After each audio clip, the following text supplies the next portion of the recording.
Good evening, all. Welcome to our Business Builder evening with Raj Gokhale. This is going to be a fairly intimate session where all of you get a chance to talk to Raj, pick his brains, basically challenge him with some of your ideas and thoughts and see how he's going to combat them. Raj has been a serial entrepreneur. He was an edtech entrepreneur before he got into the Big Four. He's right now the head of KPMG Lighthouse, which is basically a group of professionals who look at data, predictive analytics, AI, and high-end simulations. So Raj is kind of talking to a lot of Indian industry and explaining to them what they should be doing around these technologies, and kind of also then talking to the technology providers and saying what the Indian industry needs. And so he's kind of a go-between man to kind of set things in India, set the digitization of a lot of our industry going forward. He has a special interest in entrepreneurs because he himself was one. He had a fantastic exit. He's a New Yorker by heart and a Mumbaiker by passion. So without further ado, Raj, welcome to the session. And folks, the format is going to be fairly simple. Raj is going to set a context with his talk on basically scanning opportunities. And, I had a 40 minutes preview with him day before, and I was like blown off because, his understanding of what scanning means is a whole ballgame altogether, different from what we all think scanning means. We all look at scanning in a very small opportunistic sense, but he takes a good 5 to 10 year long horizon of what scanning is. So without further ado, Raj, the stage is yours. And then folks, please keep your questions ready, put them on the chat. And if you want to have a conversation with Raj, please raise your hand and we will kind of line you up and you can directly have a chat with him. Raj, over to you. Thank you, Naveen. Nice to see you as well. Thanks for the fellow New York comment. Yeah, I'm missing it more than anything else. But I'm sure I'll be able to set foot in Central Park sometime soon as I make my holiday plans for Christmas and New Year's, just like everybody else is over here as well. First of all, thank you all for being here today. I hope this session will be useful and productive for all of you all. I want to try and keep this like a Raj Unplugged session. So it's not going to be very structured and very, tight-knitted. The idea is to interact with all of you all, try to interact and understand how is it that I can really help contribute or engage you all in a way which is meaningful more than anything else. So before we get started, let me just give you a brief background about myself. I know Naveen did cover it in brief, but I just thought I'd give some more color to it, basically a few more paragraphs. So I'll dwell on, so right now I currently am partner and part of the leadership team for analytics for KPMG India. We call our practice Lighthouse. And Lighthouse, and rightly so, because we are a bunch of professionals who come from industry who are dedicated to all things data and analytics. We are a large team growing at a very fast clip. In fact, we've seen a hockey stick kind of a growth story over the last 3 to 4 years. And in fact, the last 2 years have been even more accelerated. And if I were to say in the last 2 years, just during and post-COVID, it has actually seen a meteoric rise as far as demand is concerned in analytics. And we do everything from data lakes and data engineering all the way down to data warehouses, artificial intelligence, machine learning, advanced simulations, decision support systems, and all of that. But the way I would like to think is there is one differentiator to what we do is that we are more focused on cloud. And when I say cloud, what I'm trying to say is how do you enable all of these data ecosystems and how do you enable all of these machine learning and AI algorithms to be not just on some big data Hadoop environment on-prem, but I literally mean how do you use the power of the cloud, right, more than anything else to help you augment that capability. And I believe we shine in that space, and we believe that is going to be the growth story and the story that's going to be driving everybody and anybody who's going to be adopting analytics in any way whatsoever going forward in the future. So that's KPMG. That's been a 3-year journey. In fact, I finished 3 years in August. Prior to that was my entrepreneurial journey. Um, and I'll give you the seed of that, but essentially it was an edtech company. And it had two divisions, if I would like to call it. There was one division which was more around your traditional learning management systems, but with a twist, powered by analytics. And then there was the piece which was the predictive element and the analytics element around edtech. And more than the company, what I would like to talk about right now is the seed of the idea, right? Which kind of goes back to the theme for this session, which is about scanning opportunities, right? So we had the good. So prior to my entrepreneurial stint, which was about 5.5, 6 years, prior to that, I was with one of the largest business groups of India. And my last position over there, spanning, towards the close of a decade of work with them, was building analytical and simulation solutions. So essentially, an interplay of mathematics, statistics. I wouldn't call it big data at the time, but definitely mathematics, statistics, operations research, and decision sciences and quantitative modeling. And all of that delivered through software that was custom built by us. And we had the opportunity to work with a very large private equity group at the time. And this private equity group had started an online university. And they had also started a bunch of private schools and private universities in the US. And when I say in the US, I'm primarily talking about the United States of America, not Canada. So not North America, in the United States of America. And it was a pretty significant investment. And we were looking at some of these things that we want to tackle. And, we were trying to help them with our analytical approaches and all of that. And then something struck us, right? Something struck us. Essentially, what we saw was that undergraduation rates in the US of A are pretty low. I mean, I would say, I don't have the statistics right now in my head, but that time it was pretty low, right? From the time you get out of high school, by the time you finish undergraduation, it's a very low percentage of folks who actually make it out. Secondly, the other problem was a lot of these students, they take a longer time to finish, say, a 4-year program, and they're averaging about 5.5 to 6, sometimes 7 years of completion time, because they're taking breaks, they're going back to work, they're trying to do some other stuff on the side. So it kind of pans out like that. Sometimes they have to drop out of school because they've got to focus on personal stuff, or they need the money. There's lots of different things that can happen, right? And we kind of saw that these are two kind of big issues. But the other thing that we also saw was that financial aid was available. It's not that financial aid wasn't available. So if it was money that was preventing you from going to college, that's a solvable problem, right?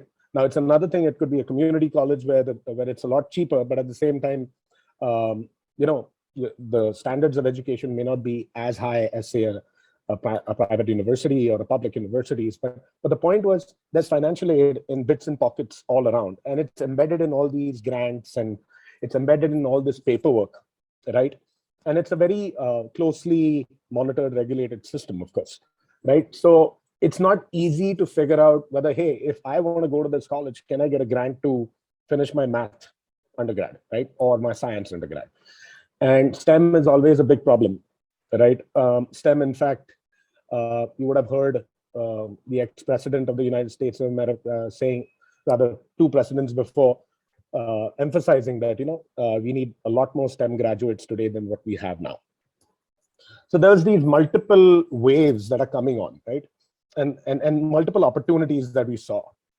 And we kind of did some solutioning, and we fixed some of the problems, but we figured, hey, if this is for one university, what's the rest of them up to, right? What's the opportunity if we go to a big public university? What's the opportunity if we go to a large private university, right? And what are the odds that we will be able to build a solution, take it to them, and they will adopt it? So then we are like, okay, what's the solution going to be about, right? Let's talk about what are we going to be actually building. So one was, hey, everything is done very traditionally in terms of content delivery and all of that. So let's reimagine the delivery system for content and build it on a more analytical backbone and a more interactive big data, social feed driven backbone, which was one. The second was, how do we solve the problem of students not being able to undergraduate, be it on time or be it being able to secure the right financial aid and stuff like that. And then while we were talking through this, one of the other things that emerged was, hey, you know what?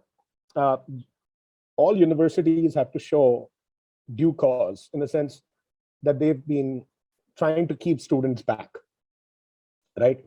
And if you think about it, let's say you had 100 students that joined you in an undergrad course that's going to give you 128 credits over a 4-year period, right?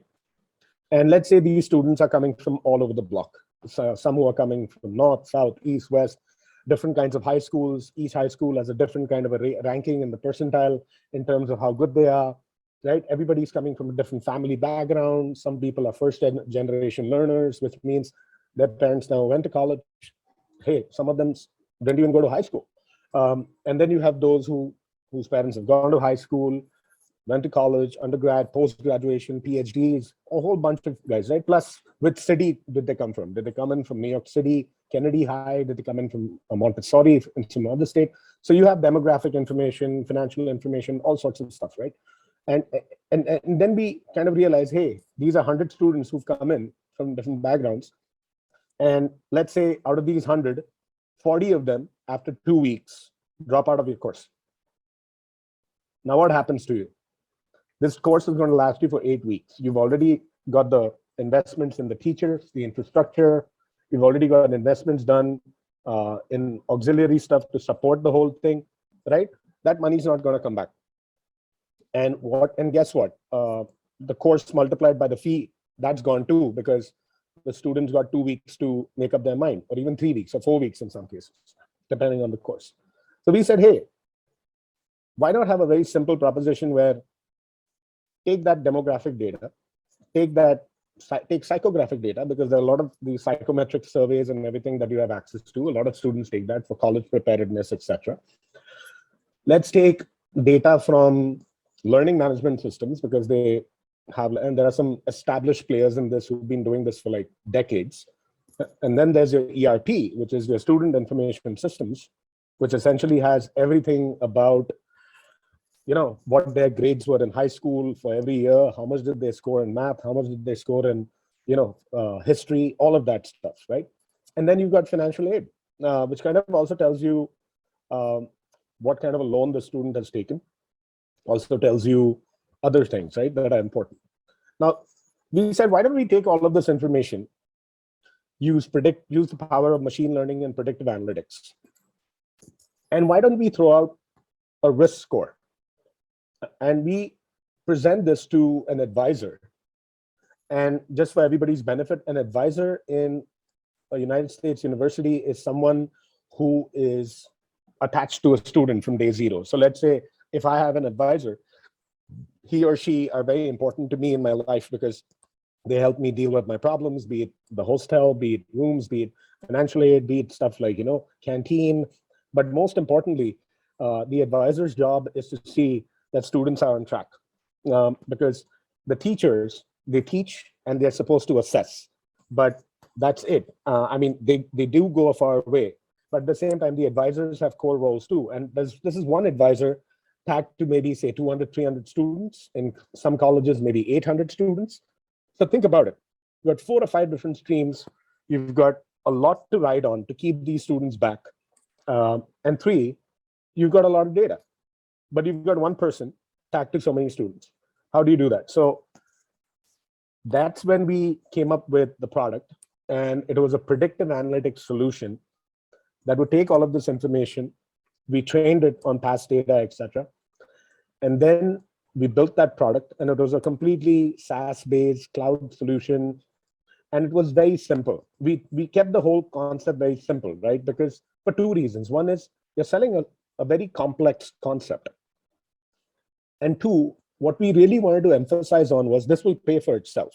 So going back to when I said if you have 100 students, let's say about 25 of them, 50 of them quit. That was before you had this. Now, let's say I give you this particular software. Now, I'm not saying it's a magic bullet, right? And as all entrepreneurs here would know, we keep pivoting on our product, right? We keep changing, we keep going back to what we built, right? Because it's never going to be perfect, right? It's never perfect. But as long as you have that conviction that it can solve a problem and can pay for itself, you're kind of addressing those two very basic things as an entrepreneur you want to do, right? So now let's say you got 100 students, you would have lost 50 before. Now you're going to lose maybe only 25, or maybe you're going to lose only 15, or you're going to lose 18 or 20. Now take those 30, let's take 20. So let's take those 30, multiply that by a simple fee. Let's take that as $1 for example's sake. Okay, that's $1, okay, that I'm charging you. So that's about $30 saved. If I did this math at scale, in reality, the numbers were such that the software investment of say $100,000 would pay itself over by about say $200,000 to $250,000. So what I'm giving you is a 2.5x return for whatever I'm providing you, provided you buy this software, which is on the cloud, use as you go, subscription-based model, simple. And that's when it dawned on us that maybe there's a taker for this. And then we built a prototype, we went outside, we raised some money, then we raised some more money. And then we had one of this really behemoth of an education company come to us and say, hey, we're interested in a strategic investment. That's when they bought us out. And that's how I exited over a period of 2.5 years. And it's not that I wanted to exit or exit was part of the clause. The point was I wanted to do something else, right? So I did something else. And I wanted to move back to India for personal reasons. So that's why I did it. But the point here in the story is that when you, what we did was we kind of sat on something where we saw an opportunity. We thought there's a market for it. We tested it out. We figured out what's going to work best. We pivoted around that, and then we moved forward on the same, right? And the point was we moved very quickly, from what I understand, from conceptualization to first proof of concept, to MVP, less than 6 months. And then the whole product got stabilized over, say, another year. And then we were like, running at full pace. So the idea, I thought I'd relate this particular story to all of you because one, I felt there would be some resonance here with the audience. And also I thought, that would be a nice icebreaker. So I see Shloka Jaiswal has asked me a question. EdTech firms have solved for content, but struggle to achieve learning or giving enough effort. Is data science addressing this? This is a great question. Shloka, can you emphasize a little bit when you say learning outcomes? What for you is the definition of a learning outcome? And Naveen, if she can come on call, if she can talk, it'll be easier because. Perfect. Yeah. So let me just. Where is Shloka? Hi, Raj. Hi, Shloka. How are you doing? Why don't you come on video so we can have a look at you? Yeah, sure. That works for you.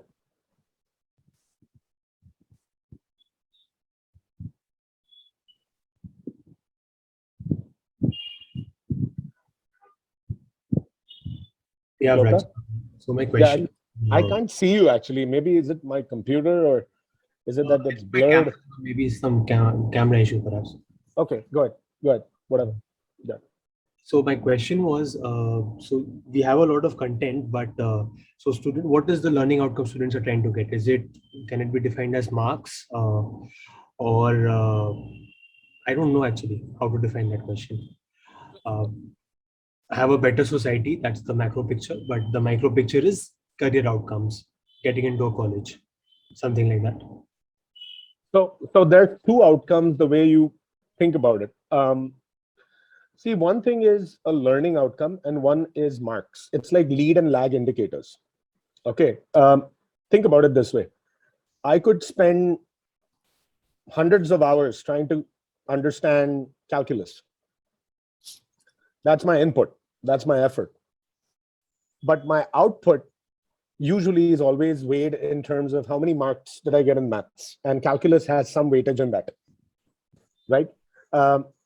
But learning outcomes are not those. Learning outcomes means if you say you know calculus, can you apply calculus, or can you do that equation? Show me that. That's the lead indicator. Your lag indicator is the marks that you got because you did a great job in the assessment. And then there is another set of outcomes, which is, I would say, life outcomes. And those life outcomes are usually, when it comes to undergraduate levels in university, it means, did I get a job? Or it's usually, did I get a job? Right? I think the ultimate example of that are hackathons, right? I could have a CV that's 6 pages long, and I could have a CV that's 1 page long, and both of us could go into a hackathon, and the guy with 6 pages may or may not be able to beat the guy with 1 page. And both of them were able to solve the problem. And what emerged out of that was, I have to give the job to one of them, and I'm going to give it to the winner. So that's your life outcome. But that's going to be only as good if you are able to go into that hackathon and solve that problem, right? It's not going to be dependent on your learning outcome. It's not going to be dependent on your input hours either. So I would say the way to look at education is, there are marks-based systems, and then there are competency-based systems. Competency-based systems are systems where, as I said, the learning outcomes are measured.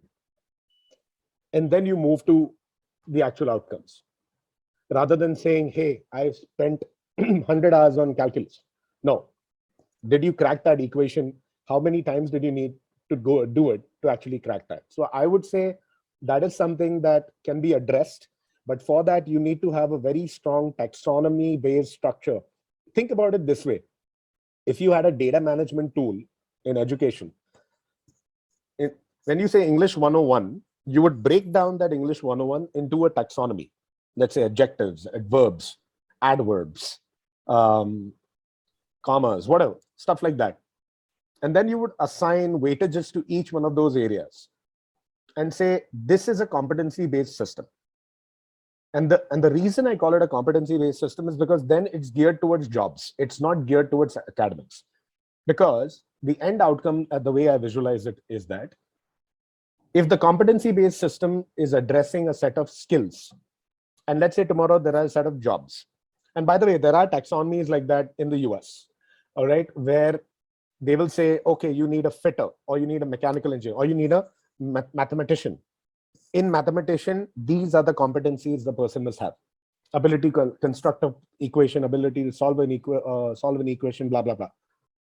When you have two taxonomies like that, and when you can match that, then what you have is a system where you say, hey, if I have a competency-based system, and if the person has checked out or been assessed on a competency-based system, I know I can give that person that job. And that's how it will solve the problem. Not solve the problem, but at least that's the way we can start looking at solving the problem. It becomes a little difficult in abstract kind of educational fields, but in STEM, it is very, very doable. And I've seen that being done by a lot of universities. Yeah. I hope that answers your question, Shloka. Yeah, thanks, Raj. One follow-on that so within the system, say any product by Juice, you have a distribution of outcomes, right? Some students will perform better than others. So is there any approach to try to address this? Well, if you're saying that, can we bring everybody to the same bar? Is that what you're saying? In an ideal world, yes, perhaps. Well, I would love to do that. I would love to do that. But the reality of the matter is that that's not been the case, right? I think embedded deep in your question, I sense that. Because see, effort, some people put more effort, some people put less effort. And the outcomes are measured. Let's say, even if you move to a world-class competency-based system, whether everybody's going to reach that bar, I don't know. I don't know. Maybe over the next 10 years, a very interesting study would be that if everybody on the planet has access to Coursera, everybody on the planet has access to edX, MIT, there's that, all these great courses. And if all of them were free, which they are, did it lead to some sort of increase in economical output, right? Now that will be a really complex study, but that's one way to measure it, because then if everybody is at the same bar, then that. The other way to look at it would be, if everybody's at the same bar, it could lead to things like equilibriums in salaries, it could lead to equilibriums in wages, it could lead to certain things, dynamics unfold, because if everybody's the same, how do you differentiate between the others? Or do you say everybody's equal, everybody divided by, say, 10 or 100, that's the new amount that I will pay you, and I have everybody try to solve the same problem, right? So no simple way to answer that, but I think I just took a shot at it. I hope that was satisfactory to you. Yeah. Thank you, Raj. Faiz Mohammed has raised his hand. Faiz? 1 second, I'm just unmuting Faiz.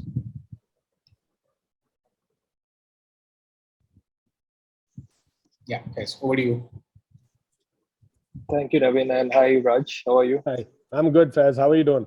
I'm doing good. So, pretty interesting journey of yours, and congratulations on your exit. My questions was more strategic in nature.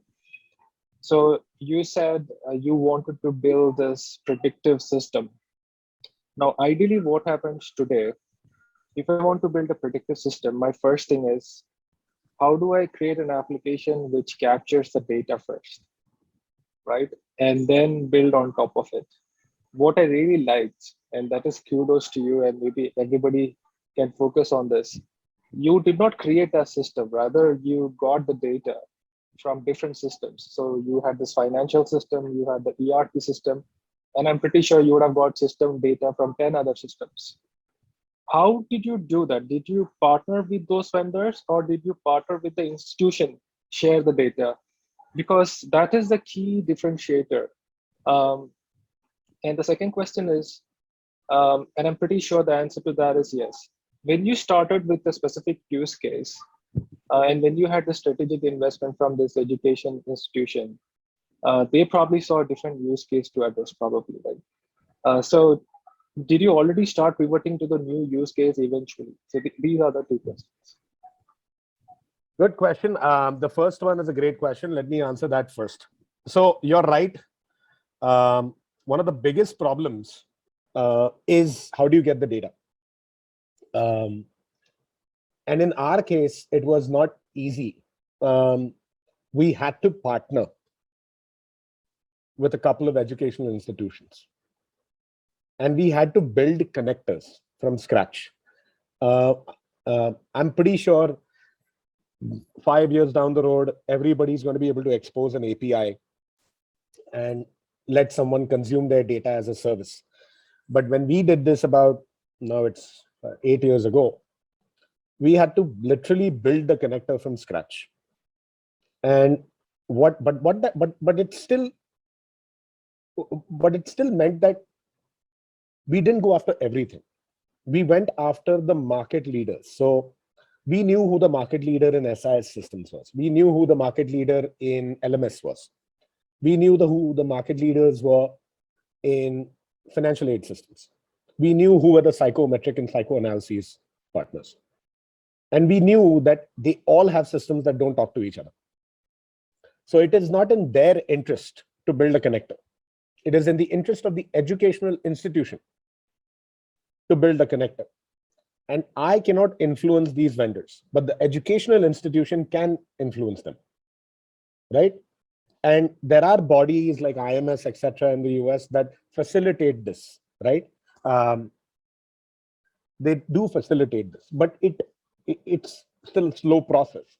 But if you look at other industries, there are fairly acceptable data models that are common. There are data dictionaries and data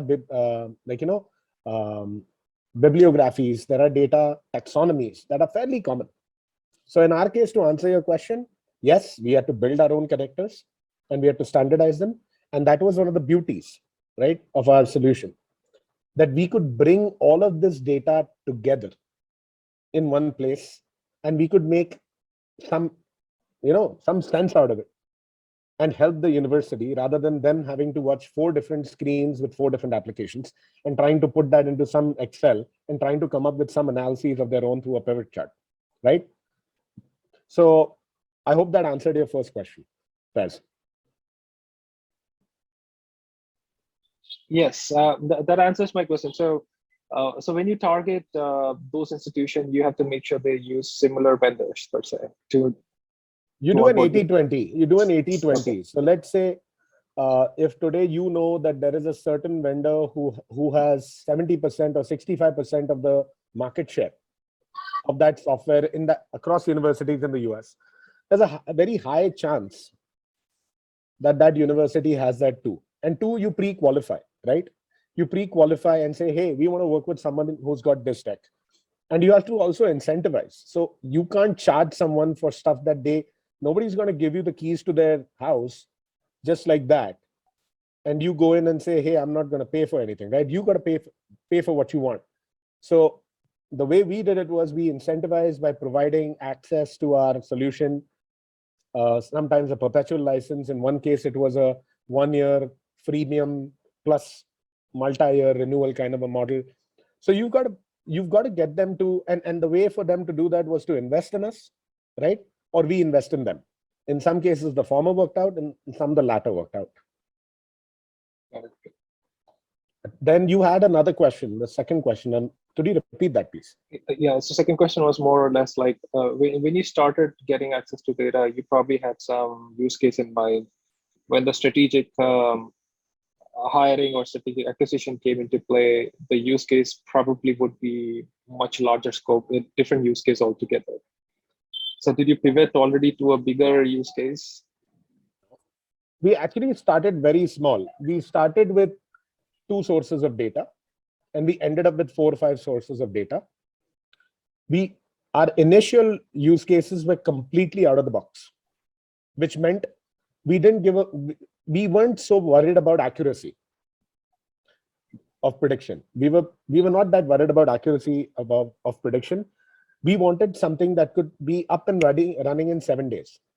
That was our proposition. In 7 days, I get you this, I get you up and running, I get you started. And then the goal was to event, as you start connecting to more data sources, after the first one you connect, then the second, the third, the fourth, the fifth. And once you've reached that, then post that, you enhance the model with more data to be able to drive better prediction. And since it's a product, you kind of own the IP on that.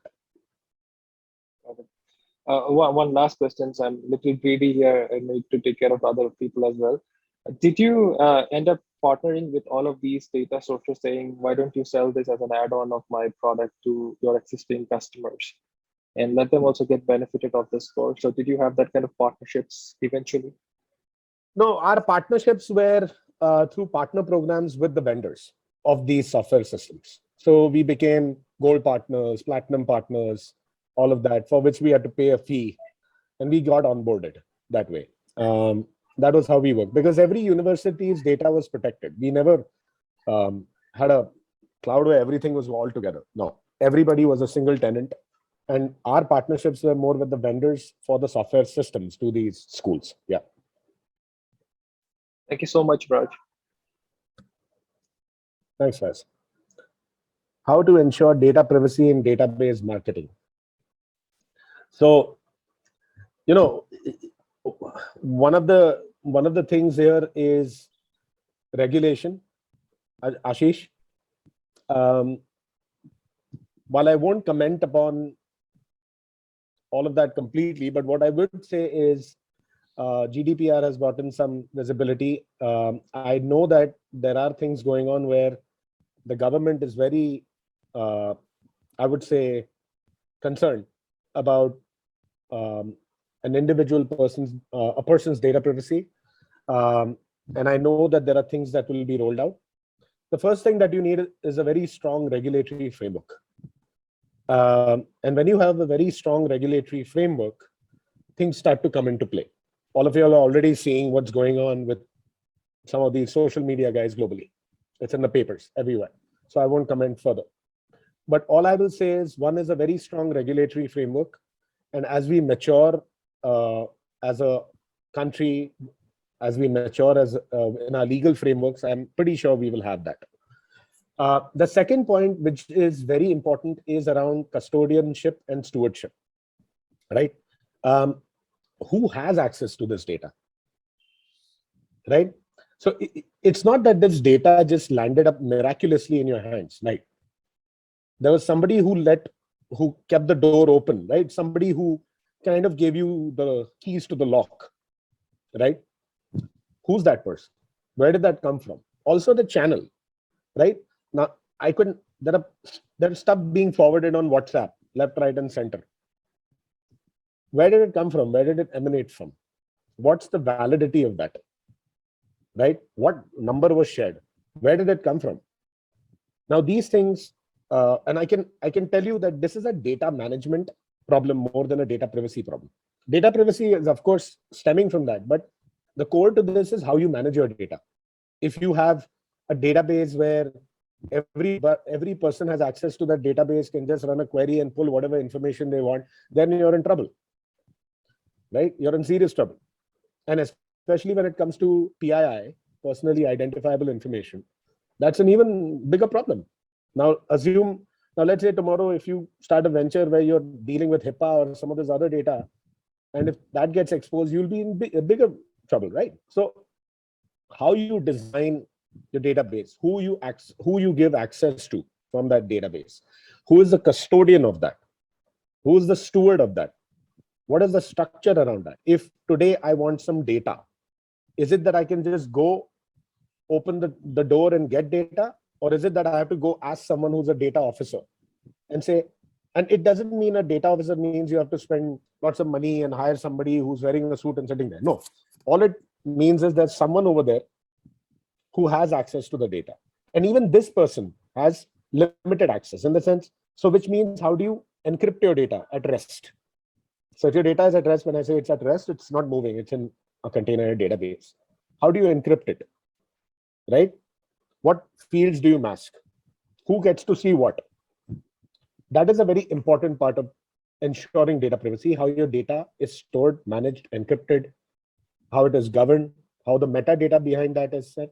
So somebody will say, but until I see that data, how will I know it is a phone number? Well, there are ways to deal with that. There's something called metadata, which is data about the data. So you don't need to see the phone number. You can say, what does this field contain? Oh, it contains phone numbers, cell phone numbers as per Indian format. That's it. I don't need to tell anybody or show them this is what it means, right? So a large part of this will emanate when you're building your products, when you're building your services. Be very careful in terms of who's designing it, how you're storing it, right?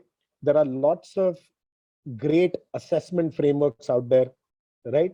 For data management. There are lots of great frameworks out there for data security, right? Data privacy. and I'm pretty sure the regulatory frameworks are going to kick in at some point or time or the other.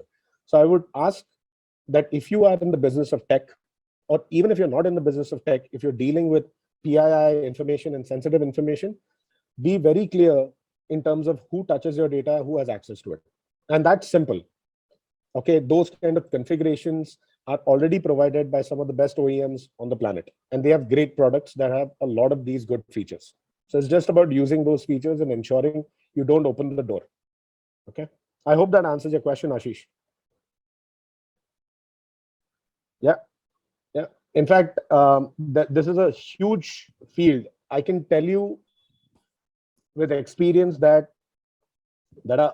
organizations, if you want to judge, okay, or rather, if someone tells you I've got great analytics, that doesn't mean you have great data management. They are two very different things. Okay, analytics is what's coming out of the data, right? But if you end up doing analytics and expose the names of, say, names or things which are sensitive, then you have a serious problem, right? So, yeah, I think you got that. Yeah, thanks. Any other questions from anybody? Yeah, folks, please raise your hand.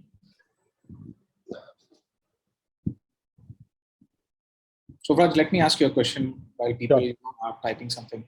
So you've seen the last 20 months has been a seesaw for most entrepreneurs.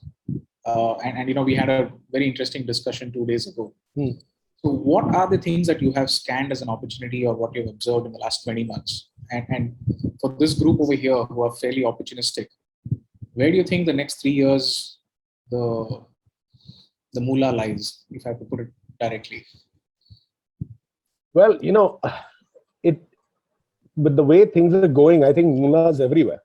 I think it's like, who would have thought that the whole fitness industry, which usually goes up in January and February, then dies out, then goes up again during holidays because people want to look fit, and then goes back into these modes, would become a way of life, right? And there are companies, I see this company called Peloton. Then you're seeing some of the newer models emerge here. It's incredible, right? Now, fitness is a part of life because people realized a few things. One is a virtual instructor is as good as a physical instructor, right? Two, I don't have to go change, do all my stuff, lose half an hour, and then go into the gym when I can do my gym asynchronously at any time I want on a pre-recorded thing that I can pause, restart at any point in time.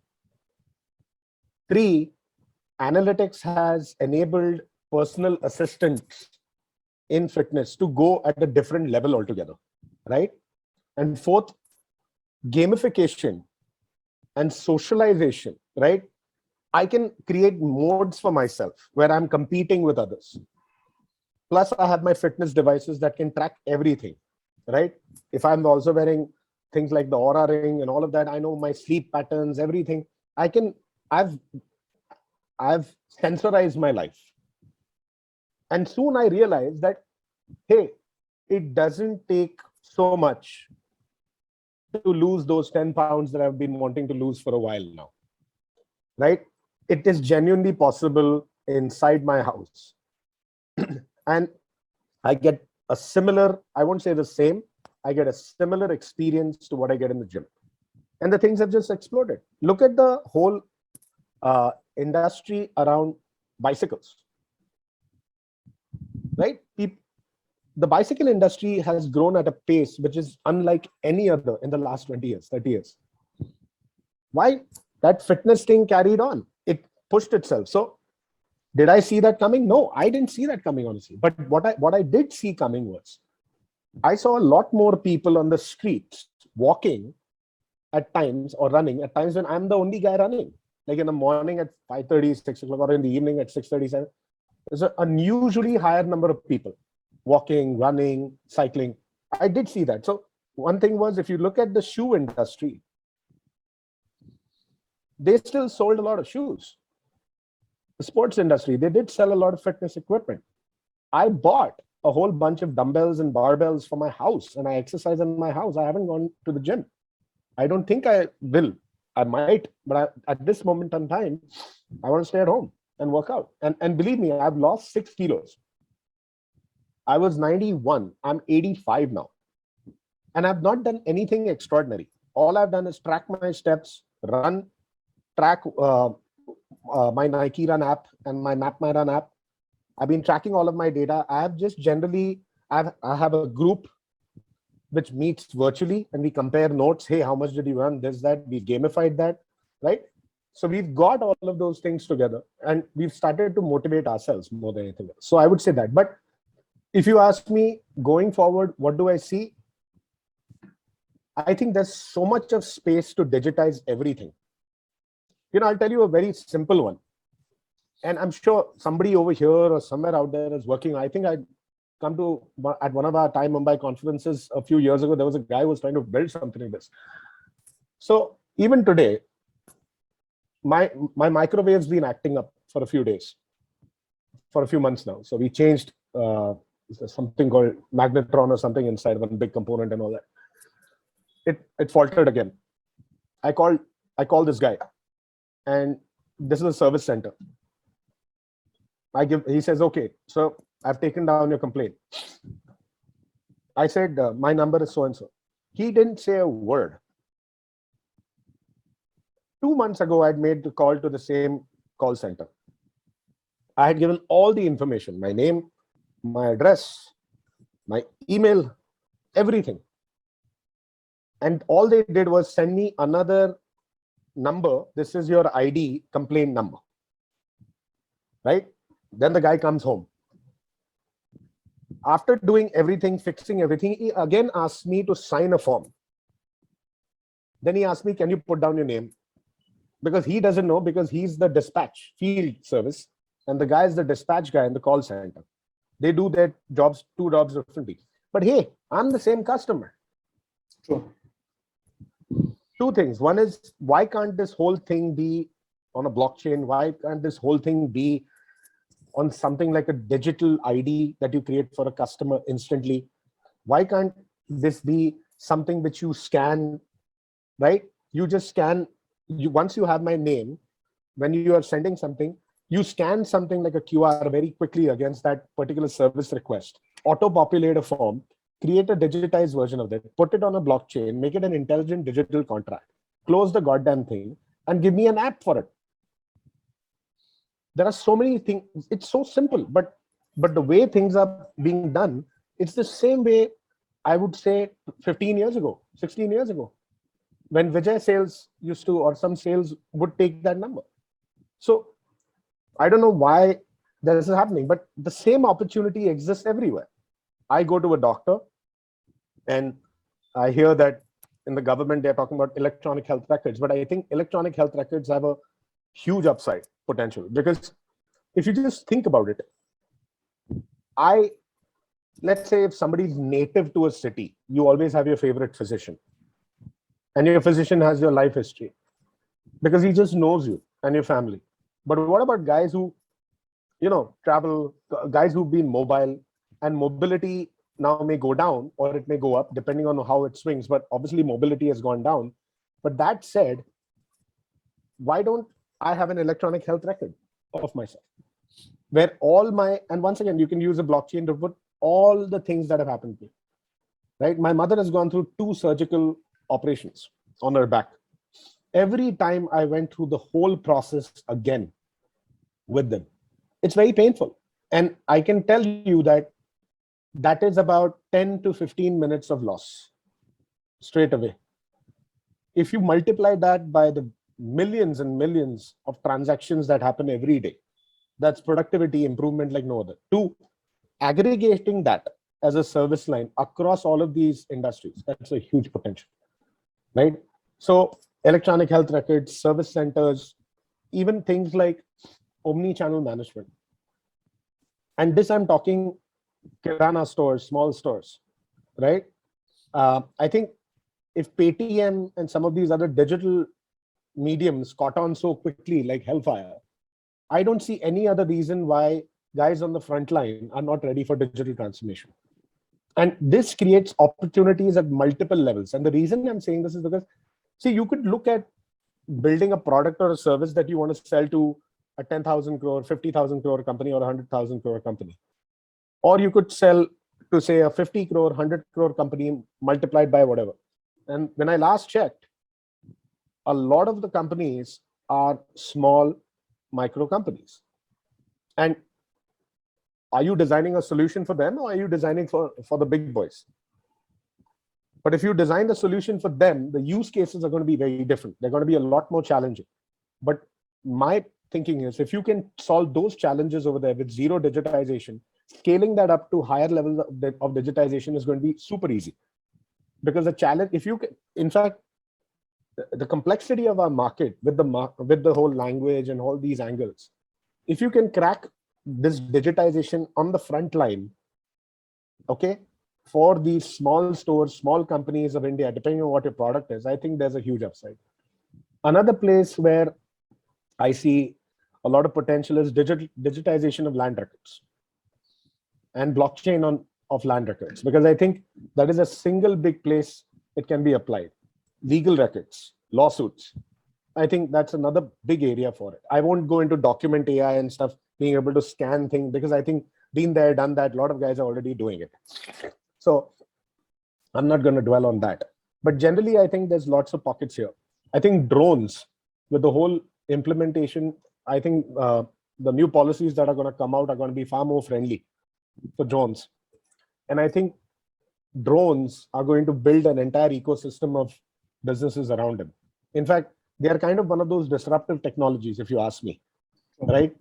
And there's going to be a whole load of businesses that will grow around them, be it delivery, be it scanning, be it surveillance, be it analytics, be it traffic management, be it security. It's already there for security and all of that, so I won't go there, but definitely civil security, policing and surveillance. Definitely, I think big areas over there, but also things like construction, right? Right now, if I need to know what's happening, let's say I'm building a solar plant somewhere in the corner of India. How will I know? If I put 4 or 5 drones, they will have thermo imaging cameras, they will take things and heat maps and all of that. But at the end of the day, that doesn't convert into a report. So there's a significant amount of transformation required from the time I scan something to the time I build something into a report and send it to the head office, okay, of the EPC that says, hey, construction is off. You might be seeing a lot of action, a lot of nice reds on the heat map, but that's not leading to any productivity on paper. So we are still off the project by 25 days, right? So I think there's tons of use cases. I think it's purely going to be up to the imagination and the ability to capture that opportunity on the fly more than anything else. Hey, in India, I think everything from, I think psychometric analytics, behavioral analytics is also going to be big. In fact, we start looking at, so everybody knows how Amazon works, next product to buy algorithm, people like you also bought this, right? Recommendation engines, etc. But what's the behavioral aspect around that? Like if you talk first principles, what is my inherent need to buy this in the first place? Behavioral, I think behavioral science plus analytics, nudges, those are also going to be very interesting areas. And I'm not even going into quantum computing. I'm not even going into cyber, some of these other areas which are going to explode with opportunities. In fact, quantum computing, I think riggedy computing has already come up with something which is fairly manageable. But that's going to change a lot of things, right? Change a lot of things. The cloud is changing things faster than anything else. So it's just, I think, your imagination and your ability to dedicate yourself to something and go after it. But one thing I will advise, that an idea by itself is not good enough. It's got to solve a very, very real problem. And the best thing about the Indian market is it's a very demanding market. And it's a very price sensitive market. When I say price sensitive, I'm not saying cheap. I'm saying they look for value. And if you provide them value, they will buy it, right? And I think that's a great way to innovate, because you are tested. What is this going to solve? How is this going to change my life? Okay, electronic health record. How is it going to change my life? Who's the buyer? How much would I pay for it? Right? What is the problem? So that's why, going back to my example of my company, simple problems that you can solve quickly that pay for itself. If you can think like that, then I think the selling process is going to be super, super simple. So Raj, a couple of very rudimentary questions which people have asked. How do you find your co-founders? All this is great in terms of, we're trying to solve complex problems or real problems, but at the end of the day, I think it's still a human issue, where 2-3 people are going to come together. They have to find complementary skills and capabilities. What's your advice on that? I think the co-founder thing has to be such that you're not stuck to the co-founder tag. Okay. You have to have a very clear role in what you're going to be doing there and why. So if I get co-founder status just because I'm an investor, that doesn't make sense. If I get co-founder status because I've dedicated myself to this company, if I've dedicated myself to what it means, I live and breathe the passion and soul of what we're trying to do, maybe, yeah. But if you ask me, two things are important. One is a different point of view. Because if two people in a room say the same thing, one of them is not needed. Two, complementarity of skills and differentiation in skills. So if I know something very well in technology, ideally, I would like to have someone from a business perspective who understands the business side very well, because that's the way that dance is going to happen. Otherwise, it's going to be, it's just not going to work. And three, passion.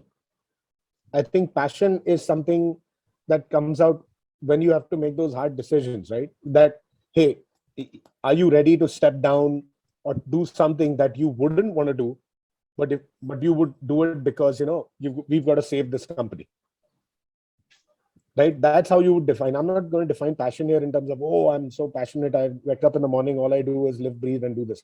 Are you willing to make sacrifice? Because in my opinion, sacrifice is 1 minus passion, right? I'll make the sacrifices that I need to keep this engine going. I think that's one of the key things. Also, outside in perspective helps. That's why, I've seen a lot of PEs and a lot of VCs actually tell me in my conversations, Raj, we want to pick someone to be co-founder, right? Because a lot of times someone says, oh, he and I will be co-founders. Now that's fine. It works. A lot of times you'll see it's an organic story, but that organic story has built up inside a college dorm. It's built up inside a garage where all the things I mentioned have happened, right? Sacrifice, being able to put the company agenda before your own, right? Being able to contribute to the creation of that company, be it a product or a service, right? And of course, having a different mindset and a point of view. I think those are the key things to look for. And where do you think is the best source of a co-founder? Is it within one's known circle, or is it outside that circle? How do you find them? How do you catch them? How do you hatch them? So it's like, I would do it differently. I would say, if you are to visualize a co-founder, don't visualize a person. Perfect. Don't visualize a person, how he or she looks, talks. Visualize someone like, if let's say Siri or some other assistant was smart enough to, and you have to ask them a question, what kind of personality would I gel with? Or if there was a psychometric system, okay, that says, analyze me and tell me what am I like behaviorally. So I have a profile. The agenda for you should be, I have these behavioral traits, I have these strengths, and I have these weaknesses. My strengths, I will use them. My weaknesses, I need to cover. So I need someone to help me cover those weaknesses. That is the one thing you want to look for. Two is, what is this person going to have? So think of it like a JD. If you had to write down a job description, so what is he or she going to do? Two, what should he or she absolutely must have in terms of skills, right? And usually in the world in today's world, it all boils down to technical skills, be it of delivery, be it of coding, be it of big data, be it of analytics, be it whatever.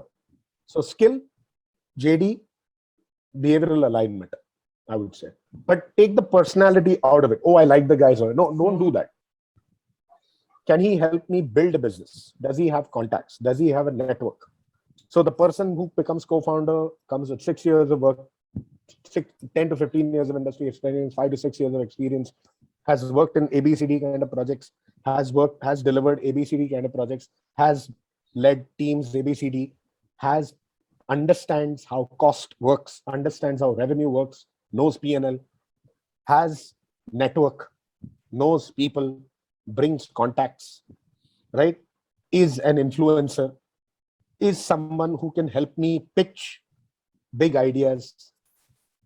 Like, so make a checklist like a JD and keep checking it. You won't get all of that in one person. That's like Jesus, right? You're never going to find Jesus, but maybe you do 20-80, right? 20% absolutely most critical things you need this person to have, and be ruthless about that and pick. Well said. So folks, if you have any more questions, please feel free to ask, because I'm going to keep asking. So Raj, when and how can we decide to diversify the business? Great question. Think of it this way, right? There are some really nice proverbs for this: once bitten, twice shy, right? Think of it in terms of what is your ability to lose and cut your losses. Personally, the way I see it is that if you've given it a very strong try, right? Let's say you've given your business the best you can. Okay. What you want to then figure out is, am I seeking the right opportunities, or am I just going after something which is not happening?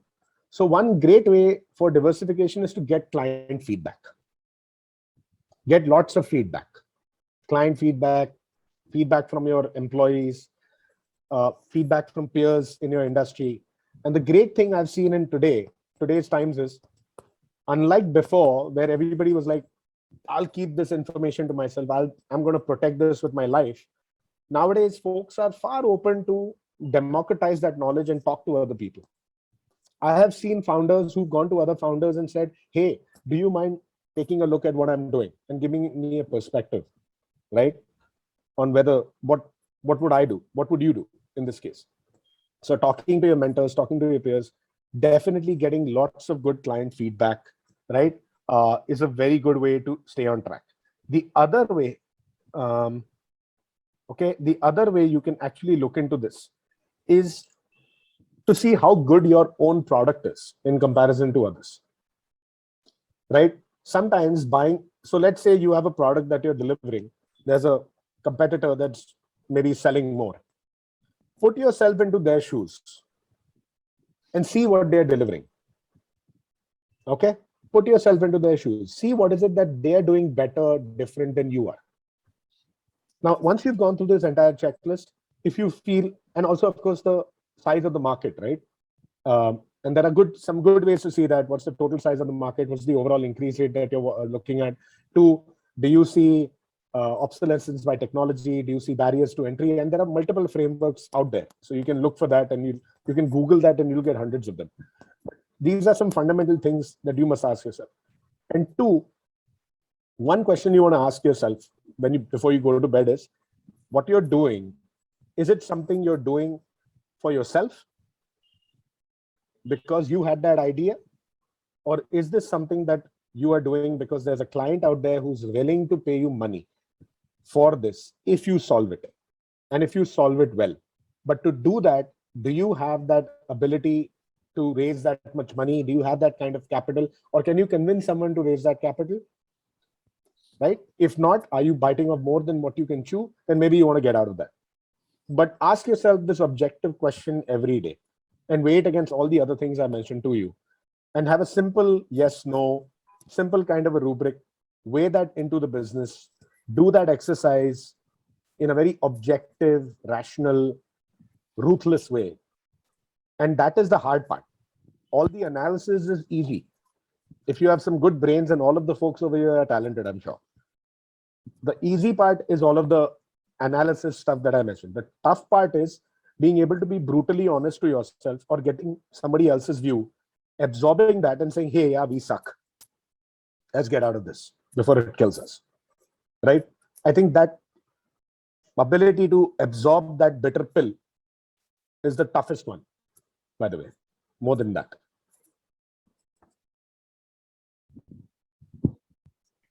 Invest. So I know we are over. Naveen, can we wrap up in 2-3 minutes? Or this is till 6, right? This was 5 to 6, right? Yeah, I mean, it depends on your time, Raj. If you take a look at it, the average folks have been 32, 33 throughout. So we really don't have much dropouts in your session. So it's a good sign, actually. Sure. I can spare about 3-4 more minutes if that's okay. There's an all important question about raising funds and managing your investors. Raj, it's not on your screen. It's come to me directly. Oh, what's the question? The question is, how do you manage, first of all, your fundraise process? Was it easy, tough? Was the question. And you know, the next question on that is, how do you manage your investors? The whole thing of, you know, if you're doing multiple rounds or if you have a lot of angels, how did you guys go about doing it? Because, you know, in today's thing, you don't want your dream to be, what to say, stuck and the organization not moving forward because you've got a wrong investor on board. So going about raising money is always going to be difficult. Okay. There's no easy answer to that. But the good thing is, in today's world, there are 2 or 3 things that are essential. One is you have a product, power law kind of a play. The services play, unless it is there, if it is there, but if it's not enhanced by a very powerful digital story, it's going to be troublesome. Because see, 10 years ago, there were 100 people doing this. Today, there are 10,000. So there's more competition. So differentiating and technology is far more democratized today than it was 10 years ago. Some of the largest OEMs on cloud are going to be working in similar ways with not just one, but all of you. So so someone had asked that question before. Shloka had asked, if everybody comes to the same level in students, technology is trying to make that thing standard. Everybody has access to this level. On top of that is what you've got to do to stick. So your ability to use that ecosystem very well and think that through really well, right? So what I call today light story. If it's going to be a very heavy push with the kind of infrastructure and services you are seeing right now, it's going to be a tough sell. 2, storytelling, I think, is extremely critical. You can't, I think numbers are important, but I think storytelling is more important. Right, Naveen? And you would agree with me that if every day these folks are seeing hundreds and hundreds of presentations, hundreds and hundreds of them. If your story is not coming through passionately, powerfully, if you're not with that co-founder of yours side by side to show, hey, we have these 2 different things, chains of thought, right? It's not going to happen. And 3, which kind of goes to point 2, build something and take it before you just go and ask for money. It's like a bank, right? They're not going to give you 100% loan, right? I mean, I'm saying in form of, like, you know, housing loans and stuff like that. If you don't have a pecuniary interest in, it's called a pecuniary interest of an individual, because you've got your own blood, sweat, money in that. So you have more reason to crave for that additional money than anyone else. So bootstrapping, being able to build something and take it to convey your story, conveys interest, conveys conviction. And it also helps you tell your story. So that will be the 3rd thing. 4th, definitely, I would say having a clear path, right? So what do you need that money for?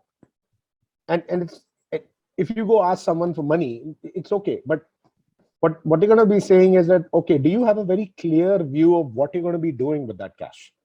And believe me, it's not a conversation where you say, oh, we need to increase our sales presence, we need to increase our marketing presence, hey, we need to build out the product better. No, those are not answers.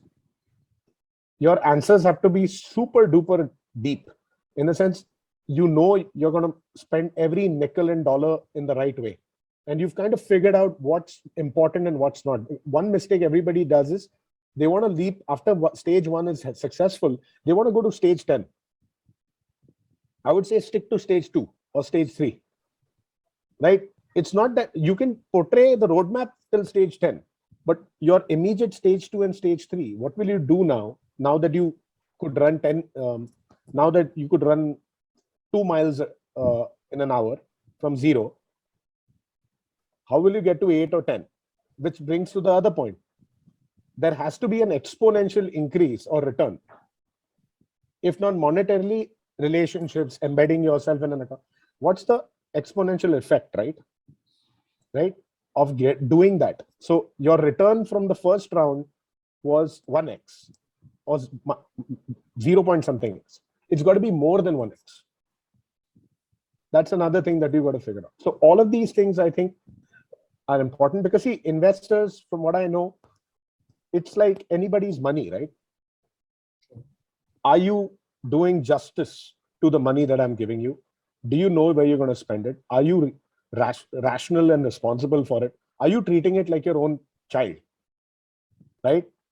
And financial awareness, and that's why I said in the beginning, someone who understands cost, someone who understands revenue. You may not be a chartered accountant, that's not the expectation, but you know that, first, I'm spending money in the right places. I'm hiring only the right people. I know I'm not overspending on my cloud.